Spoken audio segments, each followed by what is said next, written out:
So hello guys, Markunda রাসমেলায় ঘুরতে গিয়ে ফলোয়ারের এতটা ভালোবাসা পাবো কখনোই ভাবিনি। শেষ পর্যন্ত শুভঙ্কর দা আমাকে এটা কি বললো চলো তোমাদের প্রথম থেকে দেখাই। প্রথমে এসে সুন্দর সুন্দর লাইটের ভিউ দেখতে দেখতে মেলার ভিতরে প্রবেশ করলাম, আর এখানে লাইটের ভিউটা অসাধারণ ছিল। তোমাদের কেমন লেগেছে কমেন্টে জানাবে। তারপরে চলে এলাম আমরা বারাবাড়ি ঠাকুর দেখার জন্য, আর এখানে বারাবাড়ি ঠাকুরের ভিউটা তোমাদের অন্য ভিডিওতে দেখাবো। বারাবাড়ি ঠাকুর দেখার পর চলে এলাম আমরা মন্দিরের সামনে।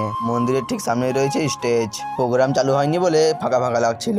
তারপরে আমরা প্রণাম করে বেরিয়ে পড়লাম মেলার দিকে ঘুরতে যাওয়ার জন্য। ফাইনালি মেলার দিকে চলে এলাম, আর মেলার দিকে ঘুরতে না ঘুরতেই ফলোয়ারের সাথে দেখা।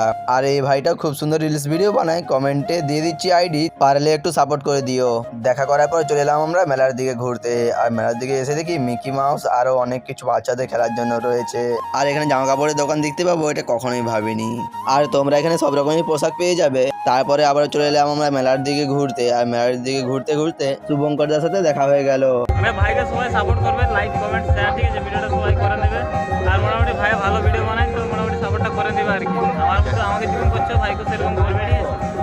আর এখানে মেয়েদের জন্য সুন্দর সুন্দর মালা আর কানের রয়েছে, আর আমার বন্ধুদের জন্য ক্যাপ আর সানগ্লাসও রয়েছে।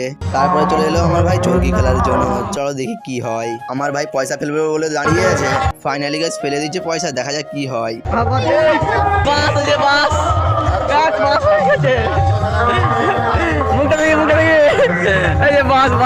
তারপরে কিছুক্ষণ মেলায় ঘুরে নিলাম। আমার ফলোয়ার আমাকে 12 ভাজা খাইয়ে দেবে কখনোই ভাবিনি।